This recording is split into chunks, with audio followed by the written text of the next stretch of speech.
I got so much motherfucking design on right now. Break it down, bring it back, make it clap. I got 3 old thoughts, new block, where that day. Bitches on my line, and you know they come straight. Hold up, what it not, 45, scope it cash like whoa. How you fucking with these hoes up? Assalamualaikum warahmatullahi wabarakatuh. Balik lagi di review mingguan kelima, yaitu di sini saya akan membahas tentang rekriminalisasi. Apa sih itu? Yaitu suatu perbuatan yang tadinya dapat dipidana karena perkembangan masyarakat menjadi tidak bisa dipidana. Kemudian karena perkembangan masyarakat itu pula, maka perbuatan tersebut menjadi dapat dipidana kembali. Contohnya, Undang-Undang Nomor 17 Tahun 1967 tentang penarikan cek kosong dicabut dengan Undang-Undang Nomor 1 Tahun 1971 sehingga penarikan cek kosong tidak dapat dipidana. Lalu ada depenalisasi, yaitu suatu proses yang tadinya perbuatan itu dapat diancam pidana, kemudian ancaman pidananya hilang dan masih dimungkinkan untuk diganti dengan sanksi yang lainnya. Misalnya, sanksi kurungan diganti dengan sanksi administrasi. Kemudian ada mithering, yaitu suatu proses pembaharuan yang tadinya suatu perbuatan dikenakan sanksi hukum yang berat diganti menjadi sanksi yang lebih ringan. Contohnya, pidana mati diganti dengan pidana seumur hidup. Kemudian dilanjut ke pembahasan bagian sub D, yaitu tentang metode pembaharuan KUHP. Yang pertama yaitu ada evolusi atau evolution, yang disebut dengan pembaharuan yang dilakukan dengan cara menyelipkan pasal-pasal baru dalam KUHP. Contoh, Undang-Undang Nomor 7 Tahun 1974 tentang penertiban perjudian merubah pasal 542 dalam buku 3 KUHP menjadi pasal 303 bis dalam buku 2 KUHP, sehingga konsekuensinya dengan berlakunya Undang-Undang Nomor 7 ini, maka semua macam bentuk tindak pidana perjudian adalah merupakan tindak pidana kejahatan karena diatur dalam buku 2 KUHP dan sanksi pidananya menjadi dinaikkan atau diperberat karena merupakan kejahatan.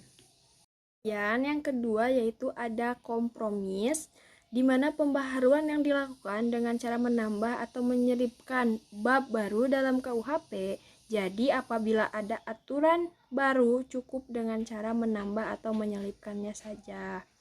Misalnya Undang-Undang Nomor 4 Tahun 1976 tentang sarana dan prasarana penerbangan.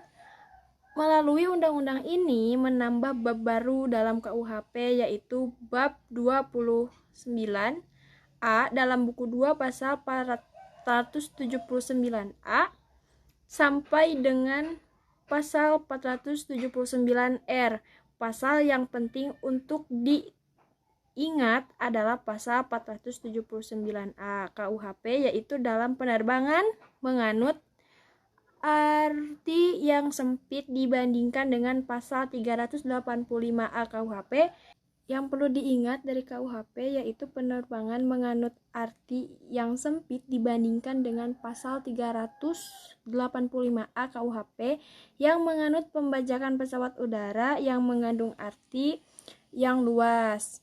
Kemudian ada ketiga yaitu global, pembaharuan hukum pidana yang dilakukan secara keseluruhan baik hukum pidana material maupun hukum pidana formal. Contoh, Undang-Undang Nomor 7 Darurat Tahun 1955 tentang tindak pidana ekonomi yang mengatur baik pidana formil maupun pidana material. Kemudian ada periodisasi pembaharuan KUHP. Secara kronologis, perubahan, penambahan, dan pembaharuan undang-undang hukum pidana telah dilakukan terhadap beberapa peraturan atau undang-undang, diantaranya yaitu ada Undang-Undang Nomor 1 Tahun 1945 tentang peraturan hukum pidana. Yang kedua ada Undang-Undang Nomor 20 Tahun 1946 tentang hukuman tutupan. Yang ketiga yaitu ada Undang-Undang Nomor 7 DRT tahun 1955 tentang pengusutan, penuntutan, dan peradilan tindak pidana ekonomi. Kemudian dilanjut ke bab 5 yaitu tentang kausalitas atau sebab dan akibat. Nah, tujuan dari ajaran sebab akibat yaitu tujuan yang pertama yaitu adalah untuk menentukan antara sebab akibat, yang berarti menentukan ada atau tidak adanya tindak pidana. Yang kedua yaitu untuk menentukan pertanggungjawaban seseorang atas suatu akibat tertentu yang berupa suatu tindak pidana.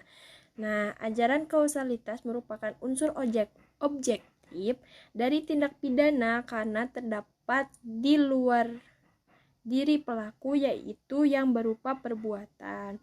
Sekian yang bisa saya sampaikan di pertemuan kelima ini. Mohon maaf atas kekurangannya. Wabillahi taufiq wal hidayah. Wassalamualaikum warahmatullahi wabarakatuh.